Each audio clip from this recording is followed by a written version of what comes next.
Maharashtra 7 TV में आप सभी का स्वागत है। आइए बढ़ते हैं आज की खबर की ओर। जा रहे रफीक कामगार आए थे और अपने मंच पे गाली देके गए नीचे से। किसने बोला? ये सामने बैठी खड़ी है, इसके सामने इसके सामने मैंने मयूर भाई को आवाज दिया। तुमने मेरे को गाली दी है। तुमको नहीं, तुमने मेरे को गाली दी है। तुमने मेरे को गाली दी है। तुमने मेरे को गाली दी है। तुमने मेरे को गाली दी है। तुमने मेरे को गाली दी है। सुनना नहीं है, गाली मेरे को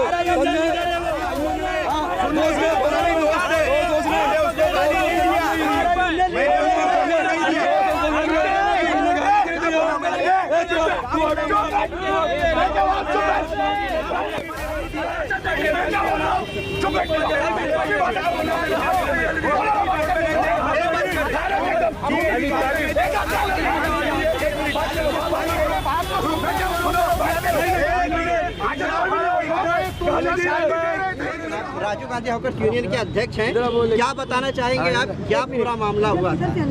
देखिए कैसा है ना, यहाँ पे इफ्तारी थी, रखी हुई थी चौकी में। हम चौकी में इफ्तारी किए, उसके बाद हम यहाँ पे सीधा घर पे चले गए।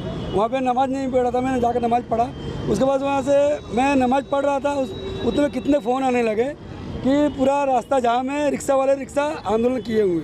तो मैंने बोला भाई अपने उससे क्या करने का है, वो प्रशासन समझेगी। फिर बोले भाई आप अपने पास आके लोग मंच पे ना अपने को गाली देके जा रहे।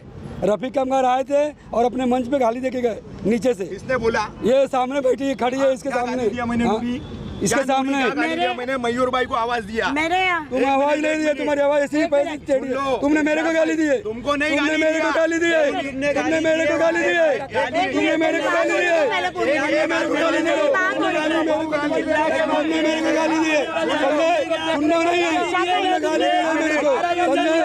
तुमने मेरे को गाली दी है, समझे क्या?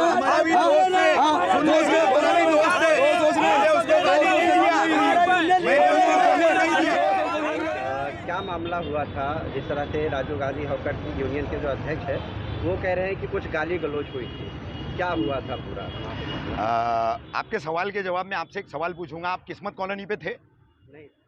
रिक्शा वालों के साथ हाँ, थे ना? हाँ। वहाँ से फिर आगे क्या हुआ आप मुझे बताएंगे? नहीं, वहाँ से न्यूज़ कवर करके हम लोग आगे चले गए, आगे निकल गए थे। वहाँ से ये रिक्शा यूनियन वाले सब पहुँचे शरीफा रोड नाके पे, जो इनकी शिकायत थी, जो इन्होंने सीनियर पीआई कोलटकर साहब को बताई थी। तो वो जगह देखने इनके साथ में सीनियर साहब उधर गए, हम लोग वहीं खड़े थे। इनके साथ में इरशाद भाई की कुछ झंझट हुई, तो उस दौरान इरशाद भाई बीच रोड पे मगजमारी करते हुए इससे गया, रिक्शा वाला ऐसा करता है वैसा करता है ये बताने के लिए। उस वक्त वो गाली गलौज कर रहे थे, तो मैंने उनको पकड़ा, अरे बोला इरशाद भाई, और मैंने वो गाली उनको दोहराया कि बोला इसी गाली क्यों दे रहे हो, साइड में आओ, सीनियर आए हैं, क्या उनका मुद्दा है, बैठ करके बात करके, छोटा सा मुद्दा है, उनको एक जगह चाहिए पैसेंजर उतारने के लिए, उसकी वो बात कर रहे, तो वो कोई बड़ा मामला नहीं है, बातचीत करके खत्म हो जाएगा।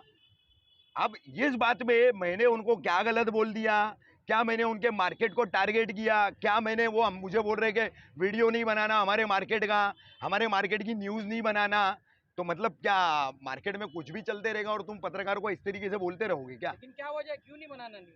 अब वो तो उनको ऐसा लग रहा है ना, वो भी मुमरा के तानाशाह बनते जा रहे हैं जैसे, फिर इसलिए बोल रहे होंगे। इलीगल तौर पे उन्होंने वहाँ पे वो मंडप बना के रखा है, उसी की वजह से सारा विवाद हो रहा है, वो भी नहीं बताया। देखिए वहाँ पर जो लोकल पुलिस, ट्रैफिक पुलिस, इनका जो एक वॉच टावर है वो पिछले साल भी लगा था, वो उस तरफ लगा था, इस साल इस तरफ लगा है। तो ये यूनियन वालों का क्या कहना है ये पहला आप समझ लो, इनका क्या मसला था। इन्होंने पत्रकारों को मैसेज दिए थे कि हम चक्का जाम करने वाले हैं। हम तो एक पत्रकार के हैसियत से उधर चक्का जाम की खबर कवर करने गए थे।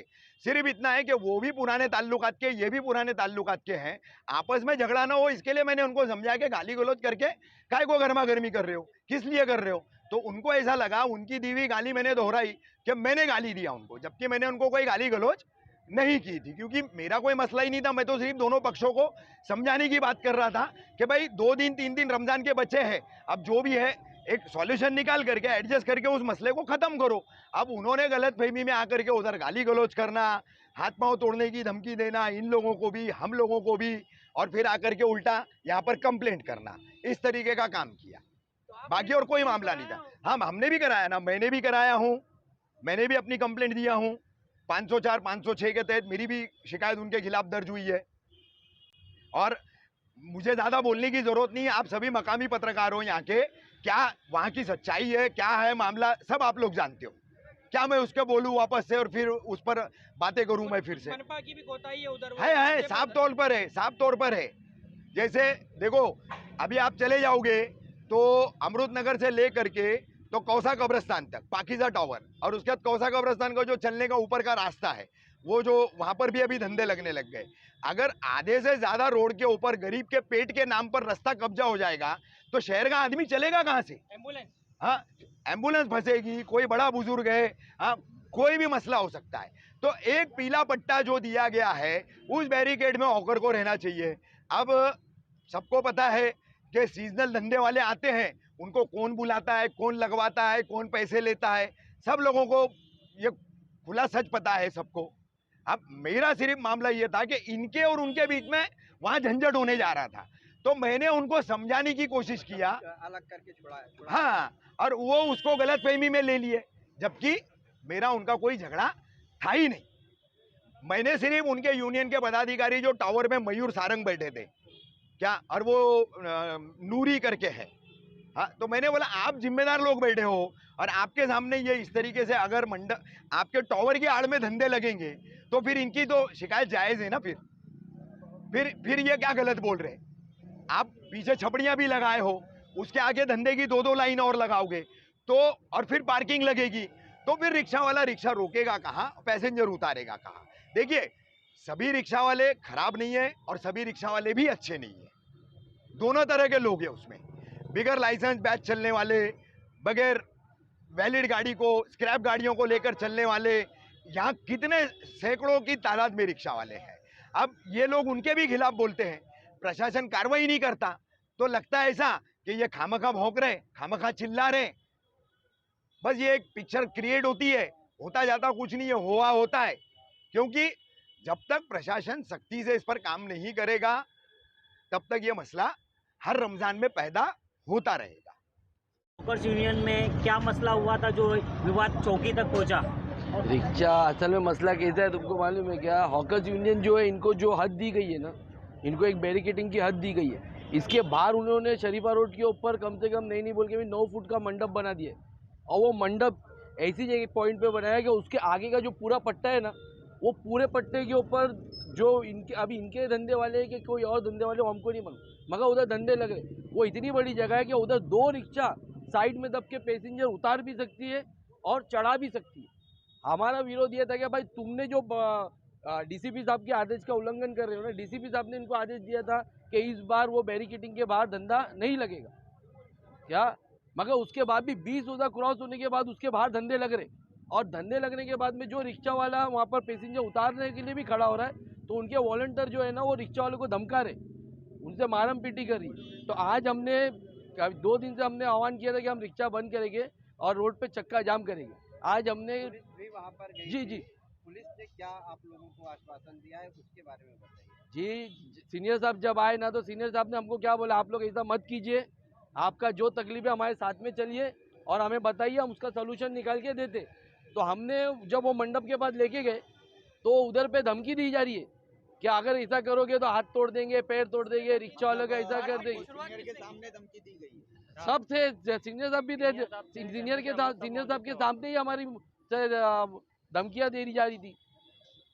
आपने भी कंप्लेंट किया है? जी, मैंने भी कंप्लेंट किया हूँ, राजीव गांधी हॉकर्स यूनियन के अध्यक्ष के खिलाफ किया हूँ। आपसे बदतमीजी किया उन्होंने? जी, बदतमीजी की ना, गाली गलौज कर रहे। पहली बात तो वो इनलीगल तरीके से डीसीपी साहब के आदेश का उल्लंघन करके उधर मंडप बांधे, अगर वो मंडप बांधने का म्यूनसिपालिटी से उनको कुछ परमिशन है तो वो दिखा देवे हमारे को। आपके कहने मतलब उनकी जो है जोर जबरदस्ती चल रही है, मनमानी चल रही है, और वहाँ पर जो है खुले तौर पर धंधे लगवाए जा रहे हैं जी, और वसूली भी चालू है। जी, एकदम 100%। अगर वसूली नहीं चल रही तो वो मनपा को खुद शिकायत कर सकते, वो रोज आके मनपा उनके शिकायत पे कार्रवाई करेगी। लेकिन वो आप लोगों की भी शिकायत करते कि आप लोग कहीं भी खड़े हो जाते हो, कहीं भी आप लोग किराया देना, पैसेंजर बिठाना, टेढ़ी रिक्शा खड़ी करना, ये शिकायतें हैं आवाम की। मैं क्या बोल रहा हूँ सर, एक मिनट, मैं क्या बोल रहा हूँ, अभी सीनियर साहब के साथ ने हमने साथ में मिलके जब वो धंधे हटाए, उधर क्यों नहीं ट्रैफिक हुई? इतना विवाद होने के बाद, इतने लोग जमा होने के बाद भी उधर ट्रैफिक क्यों नहीं हुई?